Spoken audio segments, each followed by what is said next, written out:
Hello friends, आज हम exercise 1.3 का क्वेश्चन नंबर फर्स्ट सोल्व करेंगे। क्वेश्चन नंबर फर्स्ट हमारा है क्या, हमने प्रूव करना है कि जो रूट 5 है वो इरेशनल नंबर है। रूट 5 को हमने इरेशनल नंबर प्रूव करना है, तो हमने मान लिया, हम उल्टा मान के चलेंगे। अगर इरेशनल पूछ रखा तो हमने मान लिया कि रूट 5 है वो रेशनल है।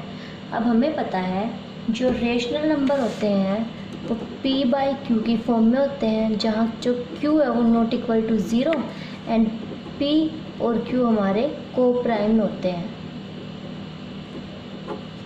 तो यहाँ पे यही लिख रखा है root 5 is rational where a and b are coprime, क्योंकि अगर ये रेशनल नंबर है तो इसको हम a बाई बी यानी कि p बाई क्यू की फॉर्म में लिख सकते हैं, जहाँ पे p बाई क्यू या फिर a बाई बी कुछ भी ले सकते हैं हम।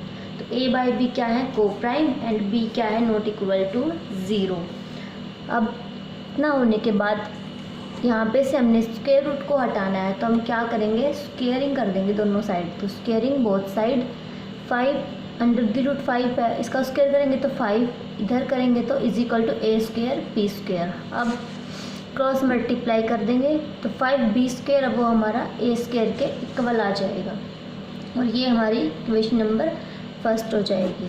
अब इस इक्वेशन से हमें क्या पता चलता है कि जो a स्क्वायर है वो क्या है, डिविजिबल बाय 5 है। जो a स्क्वायर है वो डिविजिबल बाय 5 है, तो ये 5 से डिविजिबल है, तो इसका मतलब a भी होगा। जब किसी का स्क्वायर, मान लो 4 का स्क्वायर वो 2 से डिविजिबल है, तो 4 भी तो 2 से डिविजिबल होगा। तो यही लिख रखा है, अगर a square is divisible by 5 है तो a भी क्या होगा, डिविजिबल बाय 5। अगर ये 5 है तो इसको मल्टीपल की फॉर्म में भी लिख सकते हैं, क्योंकि जो नंबर मल्टीपल होगा वही डिवाइड करेगा। तो हमने इसको a is equal to 5m की फॉर्म में लिख दिया। कोई भी इंटीजर है जहाँ पे m, for some integer m। अब हमने क्या किया, a is equal to 5m है, इसको फर्स्ट इक्वेशन में पुट कर दिया। तो a is equal to 5m को जब हम फर्स्ट इक्वेशन में पुट करेंगे तो यहाँ पे तो 5b square is equal to a square means 5m का स्क्वायर। ये हमने 5m का स्क्वायर कर दिया, तो 5m का स्क्वायर क्या आ जाएगा, 25m स्क्वायर। तो b स्क्वायर हमारा क्या आ जाएगा, 5m स्क्वायर, क्योंकि 5 को इधर लेके जाएंगे तो 25 बाई 5, ये 5 से कट जाएगा, तो ये आ जाएगा हमारा b square is equal to 5m square. इसका मतलब क्या है कि जो b स्क्वायर है वो डिविजिबल बाय 5 है, तो b स्क्वायर है हमारा डिविजिबल बाय 5, इसको हमने लिख दिया इक्वेशन नंबर 3। तो सेकेंड एंड थर्ड से हमें क्या पता चल गया कि a भी 5 से डिविजिबल है और b भी है, तो दोनों में जो हमारा 5 है वो कॉमन फैक्टर हो गया।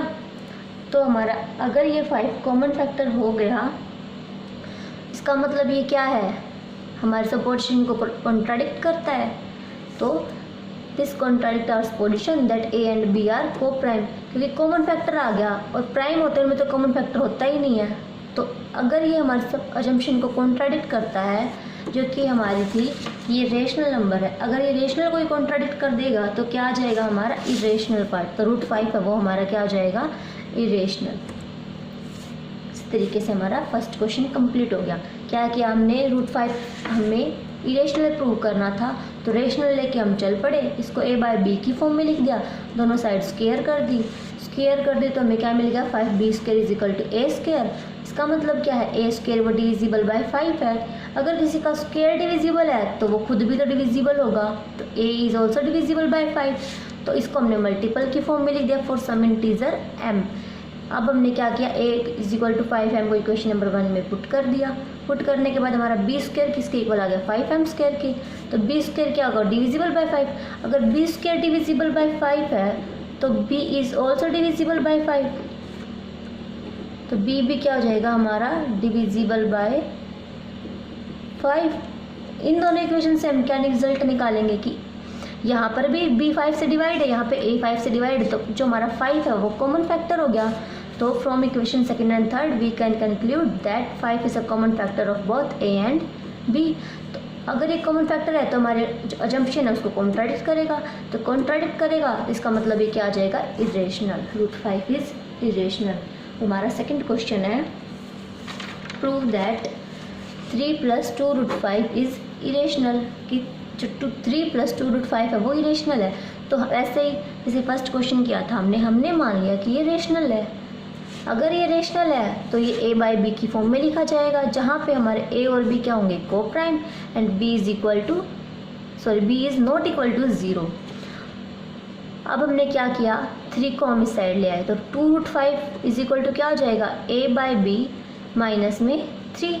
अब हम 2 को भी नीचे ले जाएंगे क्योंकि जब मल्टीप्लाई में तब वो डिवाइड में आ जाता है, तो √5 is equal to a/2b minus में 3/2।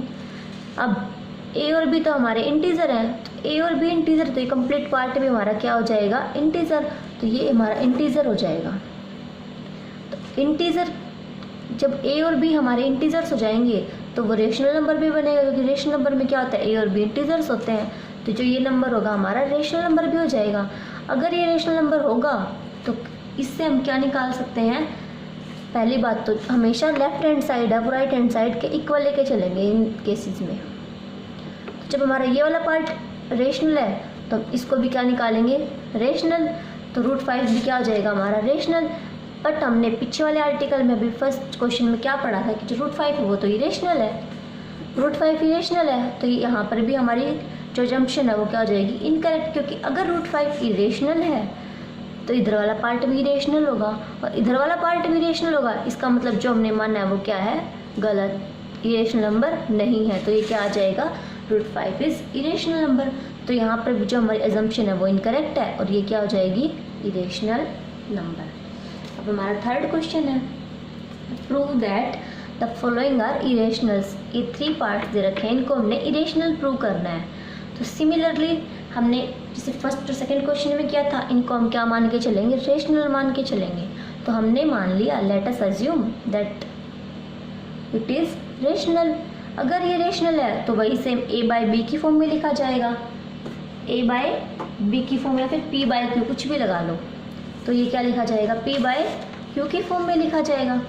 p/q और q क्या होगा, नॉट इक्वल टू 0, तो 1/√2 क्या हो जाएगा, p/q। अब जब डिनोमिनेटर में हमारा रूट वाला पार्ट होता है तो हम क्या करते हैं,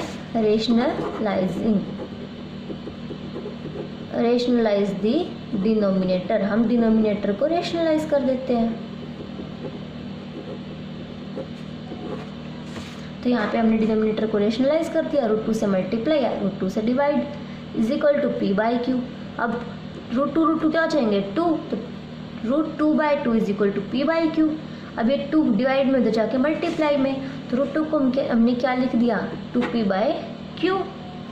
अब हमारे जो p एंड q है वो क्या है, इंटीजर्स, तो ये वाली टर्म भी क्या होगी, इंटीजर, और अगर ये इंटीजर होगी तो ये क्या होगी, रेशनल भी होगी, और अगर ये रेशनल है तो ये भी रेशनल। लेकिन हमें पता है कि √2 भी क्या होता है, एक इरेशनल नंबर होता है। जैसे हमने √5 को निकाला है इरेशनल, वैसे ही हम √2 को भी इरेशनल प्रूव करेंगे। तो √2 क्या है हमारा, इरेशनल नंबर। अभी अगेन हमारे पास जो हमने एजम्पशन मान जिसको कॉन्ट्राडिक्ट कर रहा है, तो कॉन्ट्राडिक्ट कर रहा है तो क्या हो जाएगा, 1/√2 हमारा इरेशनल हो जाएगा। हमारा सेकंड पार्ट है, हमने क्या करना, सेकंड पार्ट में 7√5 को इरेशनल प्रूव करना है। अगेन हम उल्टा मान के चलेंगे, late us assume that 7√5 is rational. हमने मान लिया कि ये रेशनल है। अगर ये रेशनल है तो p/q की फॉर्म में लिखा जाएगा, जहाँ पे q not equal to 0 and p and q are coprime, such that जो 7√5 है वो p/q के इक्वल हो जाएगा। अब p/q हमारे इंटीजर्स हैं, तो p/q इंटीजर्स हैं, तो ये इधर वाली टर्म हमारी क्या होगी, this implies that √5 is equal to p/7q। तो इधर वाली टर्म हमारी क्या हो जाएगी, रेशनल। अगर ये रेशनल है तो ये भी रेशनल, लेकिन हमने अभी फर्स्ट क्वेश्चन में पढ़ा था कि √5 तो इरेशनल होता है। This contradicts the fact that √5 is irrational, so we conclude that it is also irrational, क्योंकि √5 तो हमारा क्या है, इरेशनल नंबर है। और अगर हमारा √5 इरेशनल नंबर है तो हमारा ये भी क्या हो जाएगा, इरेशनल। अब हमारा थर्ड पार्ट है, थर्ड पार्ट 6 + √2।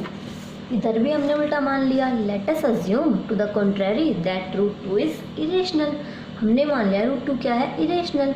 दैट इज, इसका क्या मतलब होगा कि जो 6 + 2 √2 है वो p/q के फॉर्म में लिखा जा सकता है। अब हमने क्या किया, जो 6 है उसको उधर भेज दिया, तो हम इसको क्या लिख देंगे फिर, 6 - p/q इज इक्वल टू √2। तो √2 क्या आ जाएगा हमारा, 6 - pq।